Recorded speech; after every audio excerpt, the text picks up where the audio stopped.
Madres buscadoras, feminismos, defensores del territorio, comunidades autónomas.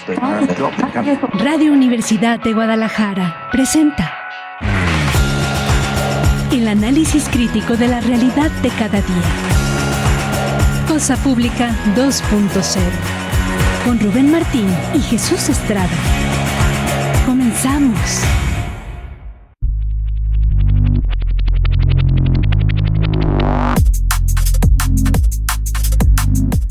Hola, ¿qué tal? Qué gusto que continúen con nosotros acá en Radio Universidad de Guadalajara. Bienvenidos ahora a Cosa Pública 2.0, este espacio donde preparamos una selección con los temas sociales y políticos más importantes en la muy amplia agenda informativa de este día y se lo compartimos con un análisis crítico de la realidad en la que nos encontramos transmitiendo en vivo este martes 23 de junio del año 2026. Hoy vamos a compartirles varios asuntos. En la primera parte del programa vamos a dedicarnos a tratar de reseñar la enorme cantidad de información que ha circulado en las últimas horas vinculadas con la crisis por el agua asquerosa y contaminada que estamos recibiendo los hogares de la zona metropolitana de Guadalajara. Se multiplican la cantidad de colonias que denuncian el agua, pues no solo de color oscuro, casi negro, sino también con olor a putrefacción, a huevo podrido, como señalan. Y esto está afectando casi hasta 1 millón de personas en nuestra ciudad. Esto constituye también, por cierto, me parece una crisis de tema de salud pública. Vamos a sintetizarles esta información por la cual también se está convocando una protesta en los próximos días por este tema del agua asquerosa. También tendremos el resumen sobre las otras crisis que tenemos en Jalisco, la crisis en torno a personas desaparecidas, también temas de despojos del territorio, pero vamos a tener un contacto hasta Colombia esta tarde donde vamos a hablar con Manuel Rosenthal, quien es un militante y activista de ese país, integrante del colectivo Pueblos en Camino, y esto para hablar sobre los resultados de las elecciones en ese país que llevó aparentemente al poder al ultraderechista ex abogado de mafiosos Abelardo de la Espriella, otro títere de Donald Trump en la región de América Latina. Ya hacia el final del programa les pondremos al día con otros asuntos internacionales, particularmente cómo se están desenvolviendo las cuestiones en las negociaciones para tratar de alcanzar la paz en la guerra en Medio Oriente y más asuntos sobre presiones de Donald Trump contra América Latina. Antes de pasar a los detalles, saludo acá en el micrófono con mucho gusto Rubén Martín. ¿Cómo estás, Rubén? ¿Qué tal, Jesús? Un gusto saludarte. Un cordial saludo a toda la audiencia de Cosa Pública 2.0 aquí en Radio Universidad de Guadalajara. No está de más que recordemos que la ciudad está hecha un caos en algunos puntos y lo estará así el resto de la semana justamente por los partidos mundialistas.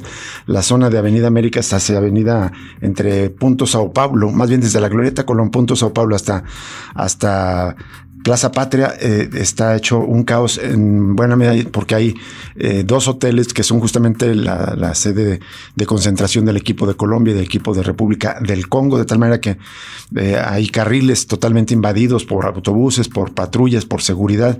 Eso está restringiendo la circulación y además en este momento hay un choque de un camión justamente que era parte de la delegación de Colombia, que al dar una vuelta desde un segundo carril, bueno, ahí estranguló completamente la Avenida Américas en dirección hacia Zapopan. Recordar, Rubén, ahorita que señalas esta cuestión de vialidad, que la Minerva prácticamente va a estar cerrada, creo que desde hoy hasta el viernes. Esto porque hasta el viernes van a transmitir en pantallas ahí los partidos del Mundial, tanto el que se va a celebrar acá como el de la selección mexicana en la Ciudad de México y el concierto también programado. De por sí, la Avenida Vallarta ya está cerrada la circulación desde hace más de una semana, desde antes del concierto de Maná. Dejaron ya el escenario, las pantallas, las bocinas instaladas para el concierto de este jueves de Alejandro Fernández, ya estaba restringida. me parece un despropósito. O sea, vengan a ver el Mundial y que se haga un desmadre de tráfico, si de por sí ya hay varios escenarios para ver el fútbol en distintos puntos de la ciudad, o se pudieron elegir otros espacios públicos. Me parece una decisión que solamente abona pues a esta idea de ahorita vale madre todo es mundialista, todo es fiesta, y no piensan en las repercusiones para la vida cotidiana de millones de tapatíos. Pero bueno, vamos a la información y vamos a empezar con este tema tan tan relevante que ya presentaba Jesús, son casi 750,000 personas afectadas por el mal servicio, por la mala calidad del agua. Esta es la madre de todas las crisis en materia de agua y por eso le están lloviendo quejas al Sistema Intermunicipal de Alcantarillado y Agua Potable. Nos cuenta nuestra compañera Elizabeth Ortiz aquí en UDG Noticias. Dice, tan solo en la red social Twitter van quejas de 200 distintas colonias. Estas quejas implican una posible afectación a 754,000 personas si tomamos en cuenta el número de habitantes de acuerdo con el censo de población del INEGI. Nos cuenta que el especialista en temas hídricos, Juan Pablo Macías, hizo una recopilación de reportes en la red social X. Por ejemplo, desde La Gigantera le enviaron una imagen al CIAPA de un garrafón con agua negra que llega a las viviendas. Además, las personas afectadas dicen que el olor es insoportable y envían imágenes de larvas en el agua. Tal es el caso de la colonia Chapalita. Las personas afectadas coinciden en que es complicado reportar al CIAPATEL porque no son atendidas y aunque también hay chats directos con el personal del CIAPA, tampoco les resuelven por ahí el problema. Es terrible, no sé cómo te ha ido a ti, Jesús. También encontré larvas. Larvas. Yo en particular en las últimas semanas, la última semana, parecía que nos habíamos salvado de que no llegara el agua turbia, pero ya está llegando un olor bastante fétido, un olor como huevo podrido el agua, así que es difícil a animarse a usarla. Y en otra nota de los colegas de NTR, también abundan sobre este reporte que hizo Juan Pablo Macías. Entre el 1 y el 22 de junio se contaron reportes por agua contaminada en 125 colonias del área de cobertura del CIAPA. El hallazgo es del investigador en temas hídricos Juan Pablo Macías Salazar, quien lleva un registro diario de los reportes que se comparten a través de la red social X en la cuenta oficial del CIAPA, canal considerado como válido por la autoridad para recibir este tipo de quejas y, en teoría, atenderlas. Ahí cuenta que estas 211 quejas vienen desde 125 colonias de las 4 municipios del área metropolitana de Guadalajara. Según el registro, 67 colonias que presentaron estas quejas están en Guadalajara, 30 en Zapopan, 20 en Tlaquepaque y 8 en Tonalá. Por cantidad de reportes, 106 corresponden a Guadalajara, 52 a Zapopan, 44 a la Villa Alfarera y 9 a la Cuna Alfarera. En el caso de las colonias del centro de Guadalajara, es la que acumula la mayor cantidad de reportes con 11, prácticamente uno por cada tercer día en promedio. Le sigue el Saus en Tlaquepaque con 8 quejas, el Fortín en Zapopan con 7, Analco en Guadalajara y Las Terrazas en Tlaquepaque cada uno con 6 cada uno. Ciudad Granja en Zapopan, Centro y Terralta en Tlaquepaque y Alcalde, Barranquitas y Jardines del Country en Guadalajara acumulan 4 quejas cada uno. Diego Arán, habitante de esta última colonia, se quejó ante el CIAPA. El agua está saliendo con olor a caño, ya tiene una semana, color en Jardines del Country. Ya le mandamos reporte y nada. En respuesta, el CIAPA le pidió que compartiera por comunicación privada su domicilio para dar seguimiento a una respuesta casi calcada de lo que contesta al resto de los ciudadanos. El especialista dijo que los reportes siguen llegando a pesar de las acciones de limpieza que anunció el CIAPA cuando Ismael Jauregui Castañeda llegó a la dirección. Esto ocurrió a fines del mes de marzo, inicios de abril, pues esas actividades no atendieron el fondo del problema. Lo citamos, dijo, no están yendo al origen del problema, que es la deficiente potabilización y la altísima contaminación de las aguas crudas que están llegando a la planta potabilizadora 1 a través del sistema antiguo de conducción Chapala-Guadalajara. Macías Salazar también documentó otro tipo de reportes al CIAPA en el periodo referido y entre ellos hay 13 por falta de agua en distintas colonias de la ciudad. Estos reportes corresponden a 12 colonias: Infonavit, Revolución y Centro en Tlaquepaque, Mesa Colorada Poniente, Arenales Tapatíos, El Fortín, Jardines del Valle y Loma Blanca en Zapopan, Jardines de la Cruz, Jardines del Country, Colonia Analco en Guadalajara y Rancho de la Cruz en Tonalá. El investigador también detectó 75 reportes más correspondientes a otro tipo de situaciones como fugas, bocas de tormenta dañadas, socavones, entre otros reportes. Sobre esto habló el presidente municipal de Zapopan, Juan José Frangí. Él reconoció que las quejas por mala calidad del agua continuarán en colonias de Zapopan y otros municipios metropolitanos y estimó que podrían pasar hasta 60 días, es decir, 2 meses, antes de que la situación quede completamente normalizada. De hecho, a mí estas larvas que les comento me salieron justamente en Zapopan Centro, hablando de Zapopan. Pero bueno, dijo el presidente municipal que según la información del director del CIAPA, la recuperación total del servicio tomará tiempo debido, dice, a los trabajos en la red red hidráulica. Frangi explicó que los procesos de limpieza de tuberías y el incremento de presión en la red podrían estar removiendo residuos acumulados en la infraestructura. Y lo citamos, dijo: 60 días. Yo hablé con el ingeniero Jauregui y 60 días es para que se normalice esta situación. Obviamente, al estar limpiando tuberías, al estar metiendo colorante, todo es, y metiendo presión, avienta todo. Por eso está llegando más agua de mal estado a las casas, dijo, lo cité textualmente el alcalde. En esta nota de nuestro compañero Henry Saldaña, también lo vuelven a citar, Frangi dijo que el problema no se limita a una sola zona, aseguró que se presenta en distintos puntos de la zona metropolitana de Guadalajara, donde son más de 50 colonias las que reportan agua sucia, y agregó que el CIAPA sigue trabajando y que el Mundial no tiene injerencia en el servicio. Es que le preguntaron si por estar distraídos en el Mundial es que se estaba llegando con mala calidad el agua, y él dijo que no tiene que ver una cosa con la otra. Por cierto, en una entrevista hace aproximadamente un poco más de una hora, la diputada local del Partido Futuro, Mariana Casillas, en una entrevista aquí con nuestras compañeras de la emisión vespertina de UDG Noticias, Josefina Real, y ahí se quejaba de que el director del CIAPA le ofrece la información directamente al alcalde de Zapopan, pero no le ha sido capaz de ofrecer esa información a los diputados, que dice, somos la representación de toda la sociedad. Pero dice que está citado para el lunes. Vamos a ver si les ofrece toda la explicación relevante. Y finalmente, también otra nota de Elizabeth Ortiz aquí en UDG Noticias. Dice que la sede más mundialista se hunde entre las quejas por el agua sucia con olor fétido de heces, huevo podrido o animal muerto. En balcones de Rosario, en Tonalá, el agua sale café y apesta. Y aunque hubo reporte al dar seguimiento con Folio, resulta que no existe esto, denunciaron las personas afectadas. Cuenta que aunque se supone que la Comisión para la Protección contra los Riesgos Sanitarios, que es la Corpisal, haría muestreo de agua en viviendas, si tú llamas te van a decir que su personal no lo hace, sino que le echan la bolita a el CIAPA, es la queja que plantea.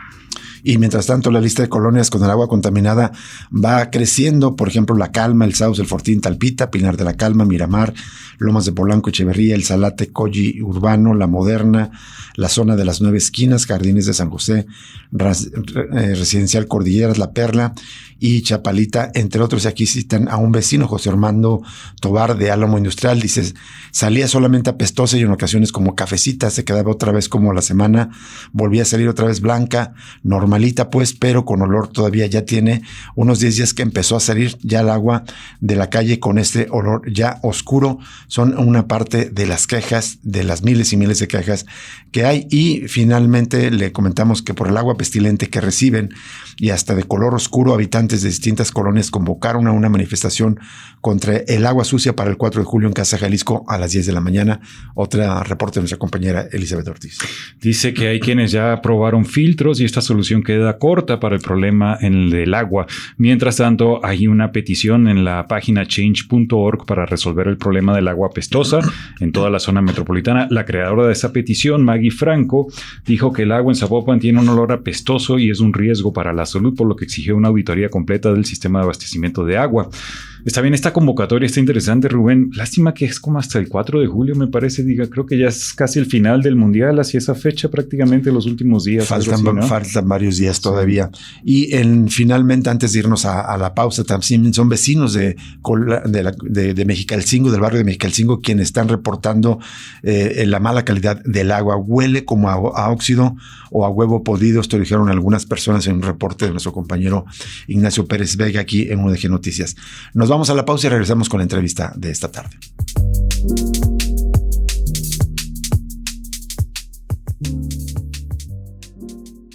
Cosa Pública 2.0. El análisis crítico de la realidad de cada día.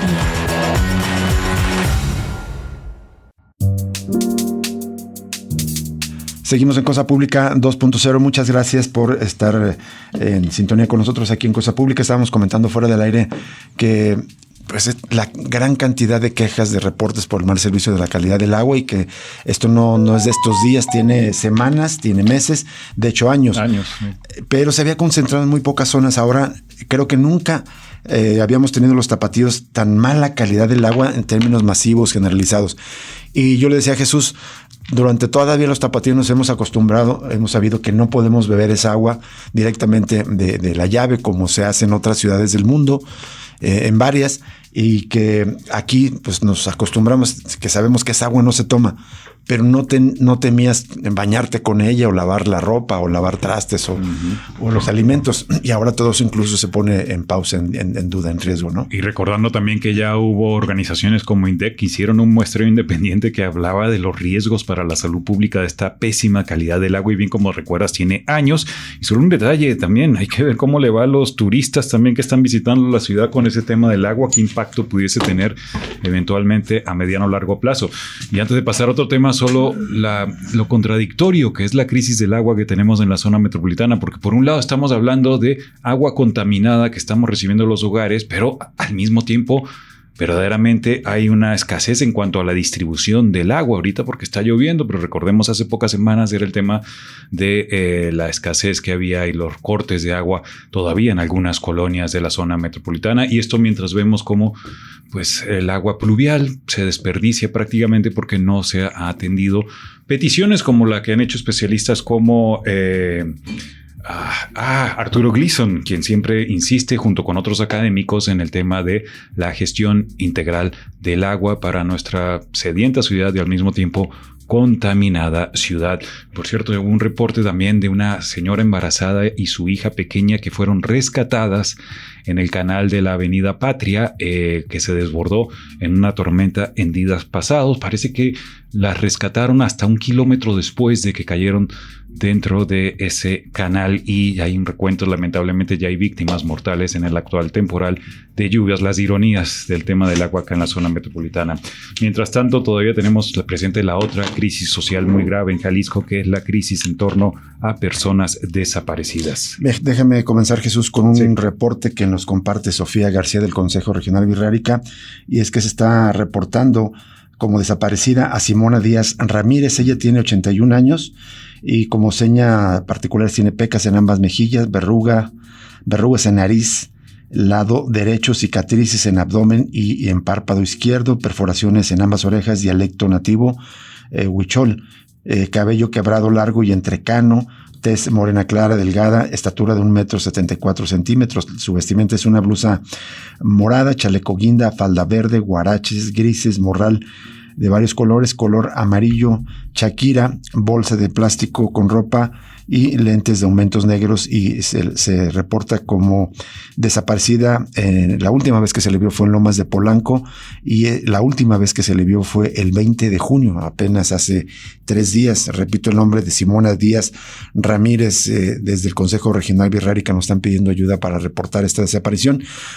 Vamos a compartir en nuestras redes sociales esta ficha de búsqueda de esta persona desaparecida, pero vamos por lo pronto a enlazarnos, ya estamos enlazados más bien a presentar a Manuel Rosenthal. Él es un intelectual, activista colombiano con muchos años y que forma parte del colectivo Pueblos en Camino, que enlaza luchas tanto de Colombia como de otros pueblos de América Latina, y están muy interesados en conversar con él, en conocer su lectura y su análisis sobre los resultados de las elecciones en Colombia y qué implicaciones tiene para toda América Latina. Manuel, qué gusto que pudieras charlar con nosotros en esta tarde. Muchas gracias por enlazarte, Manuel. Buenas tardes, Rubén, Jesús, un gusto estar por acá otra vez. Muchísimas gracias. ¿Cómo le puedes hacer una síntesis a la audiencia de los medios públicos de la Universidad de Guadalajara de estas elecciones? ¿En qué contexto se dieron? Y si quieres empezamos presentando los candidatos y los resultados hasta este momento y el contexto en el que se dio la elección, Manuel. Muy bien. Mira, sí, los candidatos, es imposible tener 2 candidatos tan absolutamente contrarios, tan absolutamente diferentes, pero justamente, y esto espero que sea claro para la audiencia que nos escucha, ponen sobre las elecciones en Colombia son más vale elecciones desde Colombia para lo que está pasando globalmente. Uh-huh. En la presentación de los candidatos espero que les quede muy claro. De una parte, Iván Cepeda Castro, un filósofo, hijo de 2 luchadores sociales extraordinarios, Manuel Cepeda Vargas y Gira Castro, gente maravillosa, entregada desde su más tierna juventud a luchas sociales, con compromiso desde barrios populares, pero gente formada con un conocimiento, una capacidad de lectura artística, muy perseguidos, pero muy perseguidos, amenazados, tuvieron que dejar el país, desterrarse, esconderse, todos los horrores posibles, hasta cuando a Manuel Cepeda, cuando Iván tenía apenas unos 20 años, lo asesinan como parte del genocidio de la Unión Patriótica. El partido de izquierda fue víctima de genocidio reconocido por la Corte Interamericana de Derechos Humanos y por el Estado colombiano, un genocidio de más de 7,000 miembros. Iván es profesor de filosofía ya en la época en la que asesinan a su padre y es... lejos de convertirse en un hombre de izquierda radical, de vincularse a la lucha armada, su padre, a pesar de ser un político que promovía la paz por la vía del diálogo, estaba de acuerdo con todas las formas de lucha y reconocía la necesidad de la insurgencia armada, mientras que Iván fue muy claro, frente a su padre, dialogando, diciéndole que no, que la única manera de transformar la realidad era por la vía democrática, por la vía del diálogo, de las instituciones de justicia, de superar la impunidad y de romper el círculo vicioso de la violencia. Estuvo exilado mucho tiempo tras la cortina de hierro y allá conoció directamente el comunismo realmente existente y lo rechazó, pero al mismo tiempo se acabó de comprometer mucho más con las víctimas de crímenes sociales, con la gente empobrecida, perseguida, discriminada en Colombia. Y desde cuando llegó a Colombia, tuvo muy poco tiempo para hacer trabajo académico, es un brillante académico e investigador y lector incansable, pero tuvo que dedicarse por el asesinato de su padre y la gente de la Unión Patriótica y por su compromiso con la justicia social a crear lo que se conoce hoy como el movimiento de víctimas de crímenes de Estado, que además, cuando eventualmente el Estado colombiano tuvo que reconocer que fue el que asesinó a su padre, cuando le dieron una compensación monetaria, la recibió para entregársela al movimiento de víctimas de crímenes de Estado.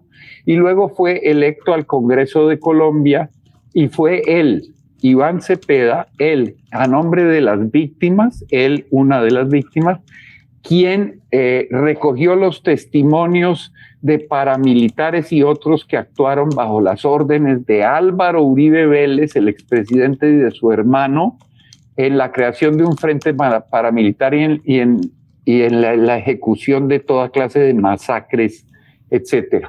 Iván fue víctima de las amenazas, la persecución y las mentiras de Álvaro Uribe, y superando todo eso en un proceso de 12 años, logró una condena inicial a Álvaro Uribe y fue partícipe de la condena de su hermano Santiago a 25 años de cárcel irrevocable. Entonces, ese es Iván: transparencia, convicción en la justicia, defensor de la naturaleza, defensor de derechos humanos, ecuánime, tranquilo, enemigo de la violencia, enemigo de la lucha armada, gestor de paz. Podría seguir hablando de Iván. De el otro candidato, Abelardo de la Espriella, es lo que estamos viendo en el mundo hoy en día. Abelardo de la Espriella es un multimillonario con dineros mal habidos. Él es un abogado que hizo su dinero representando jurídicamente a estafadores como Alex Saab, el testaferro de Maduro, a paramilitares, a narcotraficantes y a otros clientes a quienes sistemáticamente maltrató y abusó. Como Álvaro Uribe, incluso me parece que representó a Álvaro Uribe, ¿no?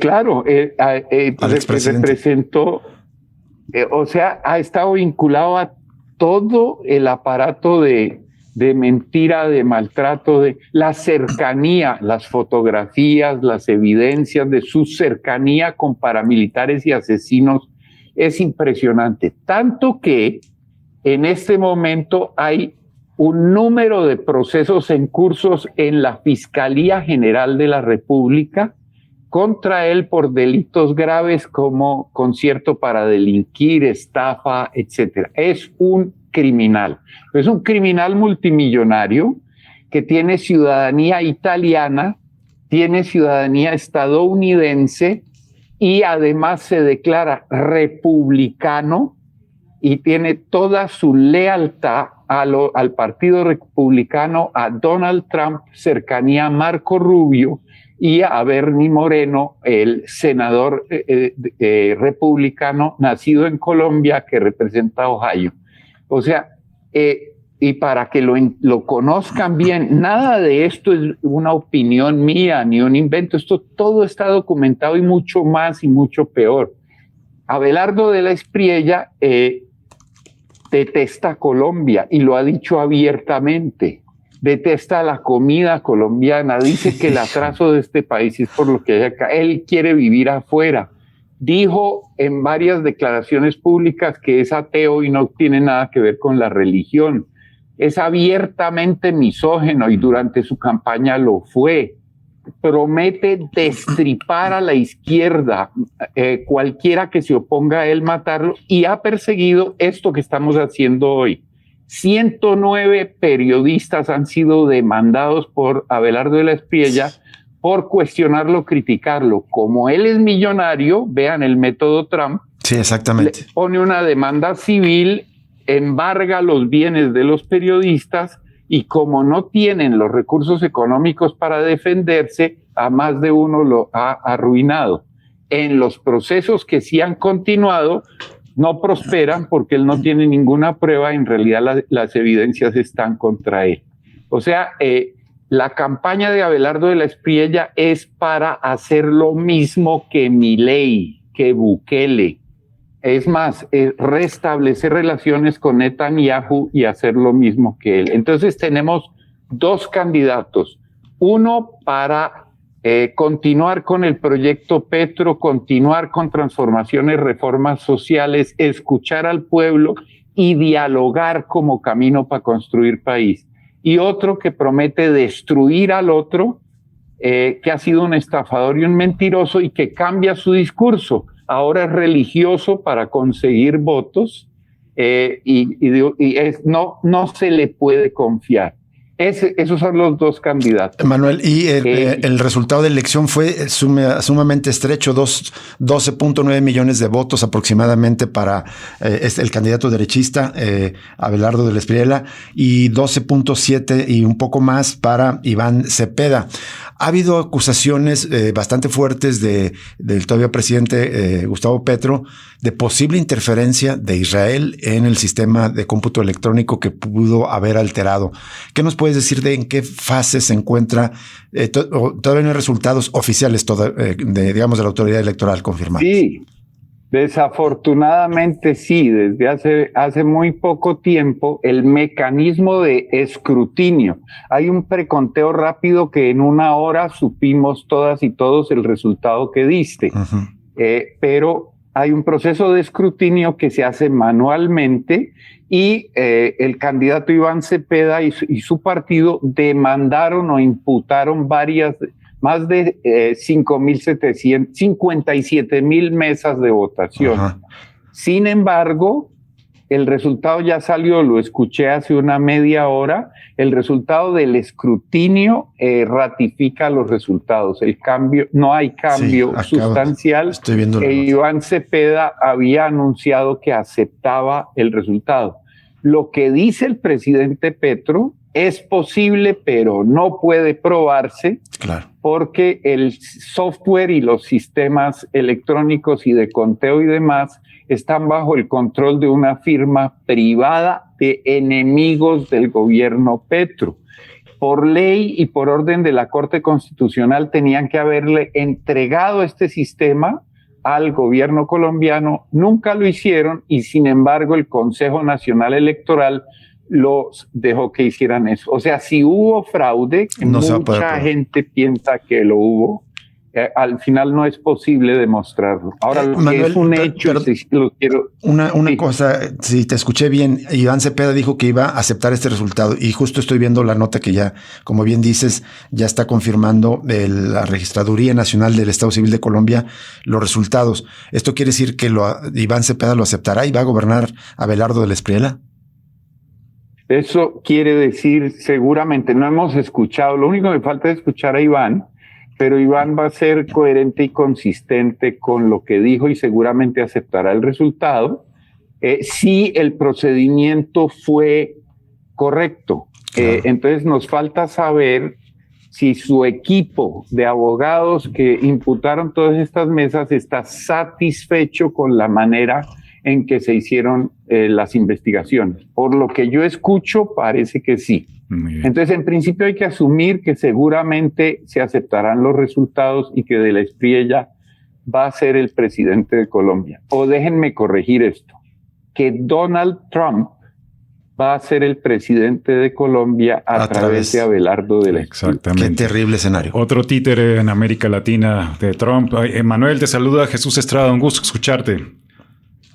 Hola, Jesús. Lamento mucho esta situación, estos resultados, pero quería preguntarte, Manuel, digamos, además de esta posible interferencia en los resultados por los cuales hay dudas que nos comentaste, ¿qué otros factores podríamos, ayudar a entender el por qué Iván Cepeda no obtuvo una votación mucho mayor al ultraderechista títere de Donald Trump? ¿Qué influyó en estos resultados? Se ha escuchado que un voto de castigo a Gustavo Petro, probablemente. Otro también que escuché que el voto en el extranjero influyó mucho al voto a favor de Abelardo de la Espriella, pero cuéntanos tú qué es lo que ocurrió desde tu punto de vista. Sí,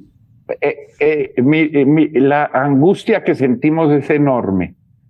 Nunca ningún candidato de izquierda había tenido una votación tan grande como la de Iván Cepeda. Iván Cepeda obtuvo 1,5 millones de votos más que los que necesitó Gustavo Petro para ser electo. O sea que lo superó por menos del 1%, el 0.94% Abelardo de la Espriella. Muchas cosas influyeron acá. Una, compra de votos masivamente por todas partes, muy difícil de probar, pero con mucha evidencia por todas partes.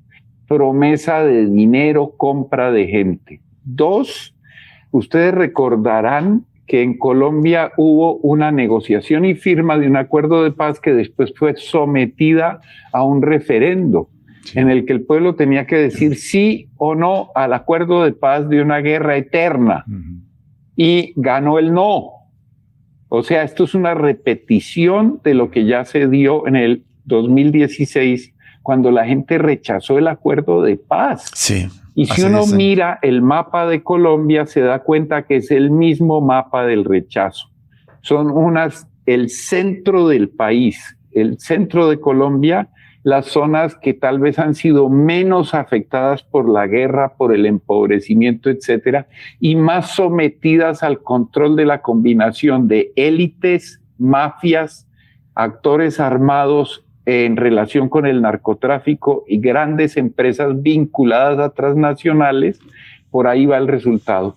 Mi opinión, y esto vale la pena investigarlo porque no se ha estudiado suficientemente, pero quienes estamos en el terreno lo reconocemos, es que cada vez más hay territorios criminales en Colombia. Son territorios controlados por grupos armados, por funcionarios y públicos, por empresarios, por toda una forma de gobierno criminal que brinda seguridad, entre comillas, es decir, protección armada, y que se encarga de acciones legales e ilegales, de la producción legal, extractivismo, claro, narcotráfico, etcétera. Y todos estos grupos están vinculados a una infiltración mafiosa del Estado que controla contratos, etcétera. Y todo esto está vinculado hacia arriba y hacia afuera, legal e ilegalmente, con el narcotráfico, con el tráfico de armas, con las élites de los imperios y con una neta transferencia de valor hacia el norte. Para ponerlo en fácil, Si yo vivo en un territorio de estos, me beneficia el patrón, el grupo armado, el político local, la mafia. Entonces yo voto con la mafia para mantener los beneficios pragmáticos que me da. Eso tiene muchísimo que ver. Manuel, creo que es un modelo no solo de Colombia, sino que es mucho del modelo que está eligiendo presidentes en todas partes. Manuel, te quiero pedir un favor. Nos esperas 1 minuto y medio tenemos que hacer un corte de estación y la verdad es que tenemos mucho interés en hacerte al menos un par de preguntas más. Bueno, claro. Volvemos después de este breve corte.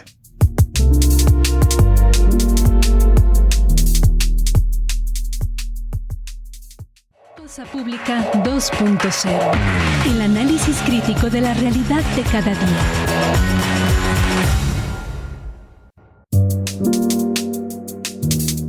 Seguimos en Cosa Pública 2.0 y vamos directamente a seguir en esta charla con Manuel Rosenthal, quien es militante, activista, un intelectual en sintonía del trabajo con los pueblos. Justamente forma parte del colectivo Pueblos en Camino allá en Colombia. Nos está presentando este análisis.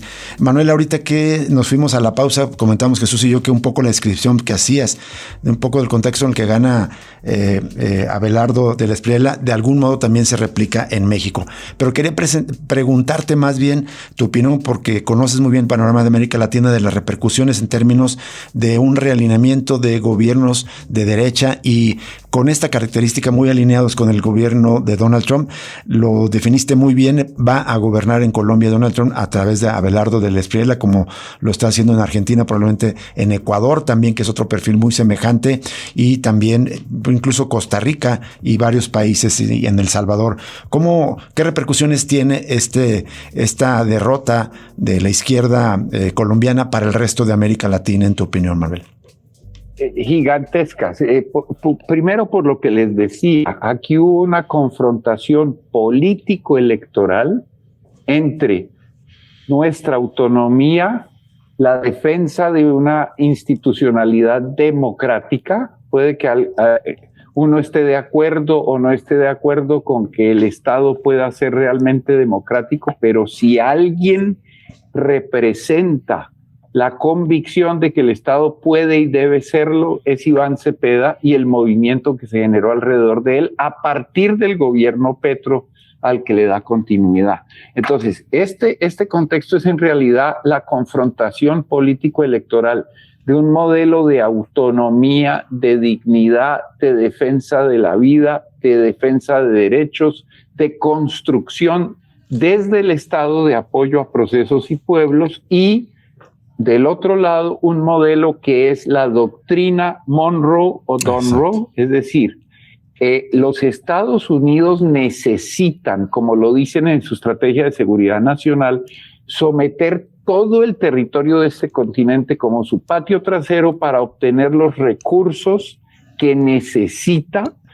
3 sectores grandes: el sector de la gran tecnología, inteligencia artificial, etcétera, el sector financiero y el sector militar, que son en realidad para quienes gobierna Trump. Agua, oxígeno, petróleo, biodiversidad, minería, incluidas tierras raras. Sí.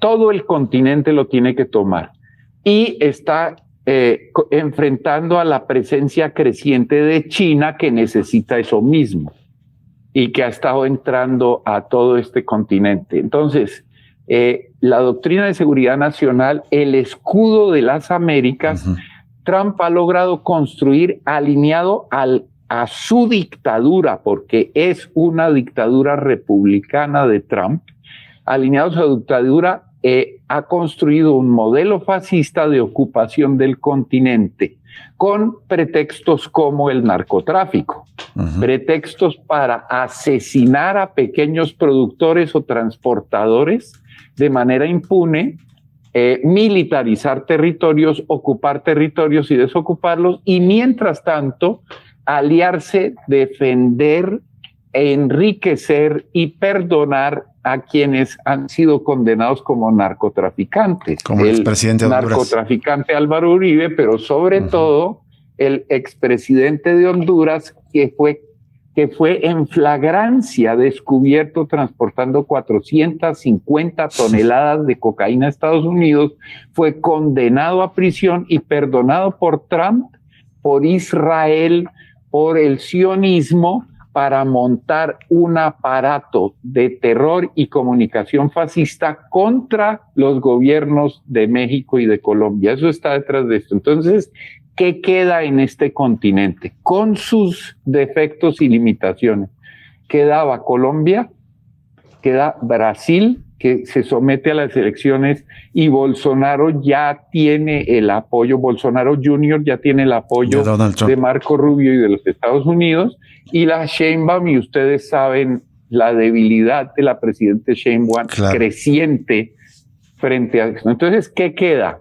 Lo que queda es que ya se anunció, Colombia bajo de la Espriella entra al escudo de las Américas, y todo el continente, salvo Brasil y México, que también caerán bajo la receta político-electoral de la que estábamos hablando, caerá bajo la dictadura Trump, que someterá todo el continente para tratar de solucionar su crisis. Entonces, ¿qué vamos a enfrentar? En la ecuación, privatizaciones.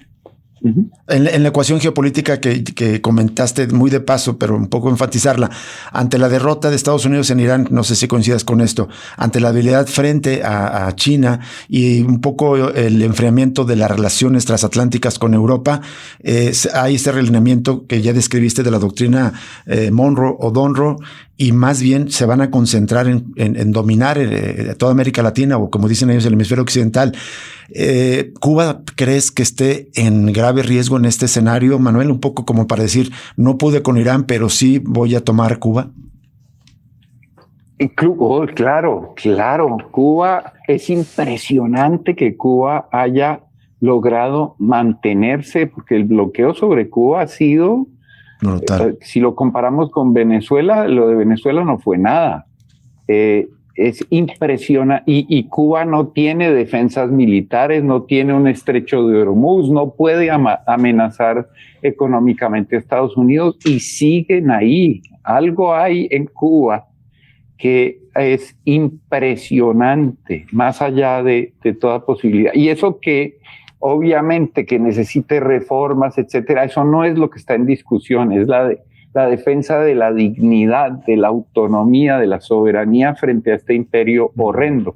Pero un punto que tocaste que me parece fundamental y que no se ha analizado, todo esto nos refleja la fortaleza del régimen Trump, sino su profunda debilidad y crisis. Todo esto que están haciendo es para superar una crisis profunda. Son sociópatas, son asesinos, son narcotraficantes, son perversos. Déjenme darle un dato que no sé si se conoció en México.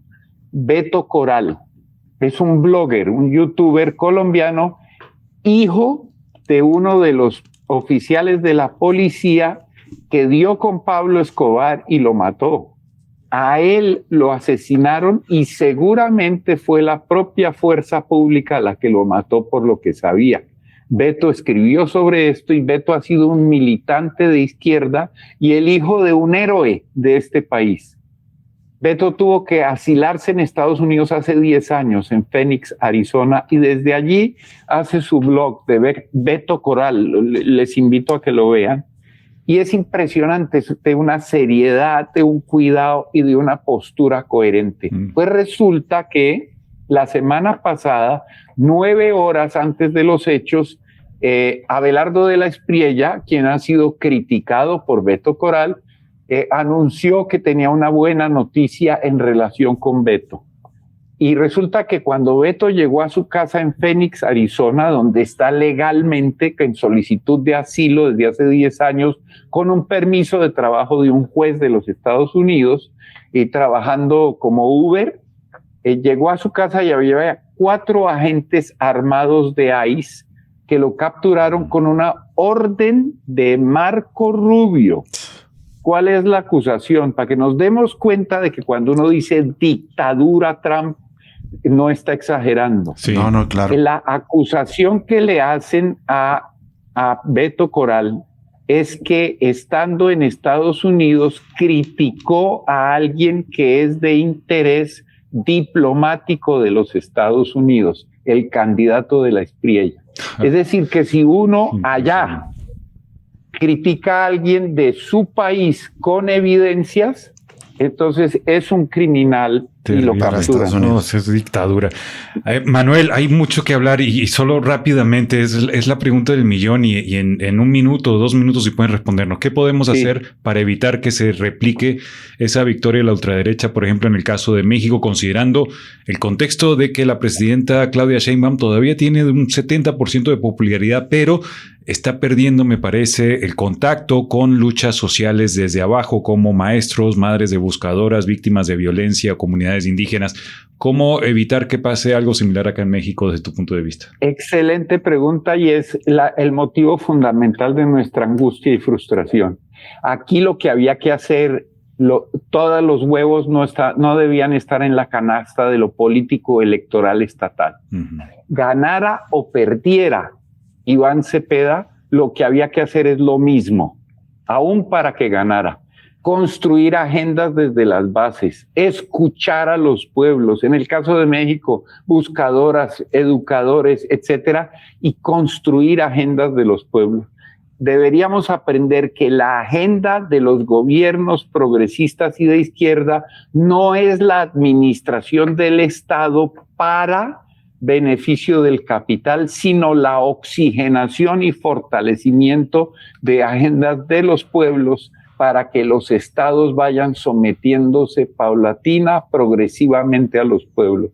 Si eso se hubiera hecho, estaríamos en otras condiciones hoy. Nuestro afán hoy es, claro, la angustia de lo que se nos viene con De la Espriella, pero sobre todo el que desperdiciamos 4 años de construir pueblo en vez de construir caudillos y agendas desde arriba. Desde arriba. Manuel, pues te agradecemos enormemente. Evidentemente que nos quedamos todavía con ganas de charlar más, pero se nos agotó el tiempo. Si te parece, próximamente pactamos una nueva entrevista para abundar sobre estos temas que hay que... Siempre un gusto. Muchísimas gracias de nuevo. Gusto.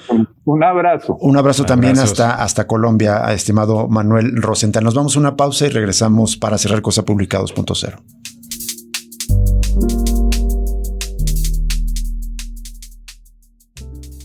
Cosa Pública 2.0. El análisis crítico de la realidad de cada día.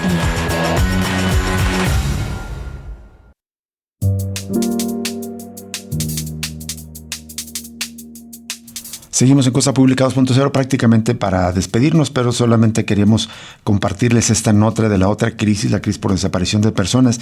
La cifra de cuerpos localizados en el fraccionamiento Lomas de la Capilla, en el municipio de Ixtlahuacán de los Membrillos, continúa en aumento. Integrantes del colectivo Corazones Unidos en Busca de Nuestros Tesoros localizaron 2 cuerpos más enterrados al interior de una vivienda abandonada, elevando a 33 el número de víctimas recuperadas en el área durante los últimos 3 meses. Una nota de los colegas de NTR. Y siguen trabajando todavía en ese punto. Dice que ya es uno de los principales puntos de inhumación clandestina en toda la región, y también al final la nota recuerda que desde marzo de este año colectivos y autoridades han localizado múltiples víctimas en condiciones similares, lo que ha convertido ese sitio en un foco de atención para investigaciones relacionadas con personas desaparecidas allá en Ixtlahuacán de los Membrillos. Y en otra nota de los colegas de NTR cuentan que el gobierno del estado destinó entre el 4 de marzo y el 22 de junio de este año un presupuesto, no se vaya usted a reír, pero es la cifra real, entre 4,000 y 7,888 pesos para ampliar la difusión de las campañas contra el reclutamiento forzado dentro de las redes sociales de Meta, que incluye a Facebook e Instagram. Publica hoy el diario Mural en su portada que para la agenda de entretenimiento, para la agencia de entretenimiento del gobierno del estado, se destinaron 530 millones de pesos, que representan 4 veces más de lo que dedica a la Vicefiscalía Especial en Personas Desaparecidas y 10 veces más para el Fondo de Desastres. Para, digamos, difundir información sobre el reclutamiento forzado, ni siquiera 8,000 pesos. Esto da una clara idea de las prioridades. Y solamente en lo que el anuncio que hizo ayer Pablo Lemos, decir, vamos a instalar pantallas para que vean el Mundial, ¿Cuántos miles de pesos se van a gastar solamente en esa decisión y que podría servir para esto? Aquí en la misma nota de NTR recuerdan que tan solo en 5 anuncios antes del concierto de Maná y otros 4 anuncios después del concierto, el gobierno gastó 145,000 pesos en las mismas plataformas, comparado con menos de 8,000 pesos para la crisis en torno a personas desaparecidas. Bueno, son datos muy contundentes de dónde están enfocados en este momento. Todo es mundial, todo es festejo, todo es circo. Esas son las prioridades del actual gobierno. Nos vamos. Muchísimas gracias por acompañarnos en este martes 23 de junio. Lo invitamos a permanecer en sintonía de Radio Universidad de Guadalajara. Sigue el Lugar Común, luego el resto de la programación, y mañana lo invitamos a que nos acompañe a otro análisis crítico de la realidad aquí en Cosa Pública 2.0. Hasta mañana. Muchas gracias.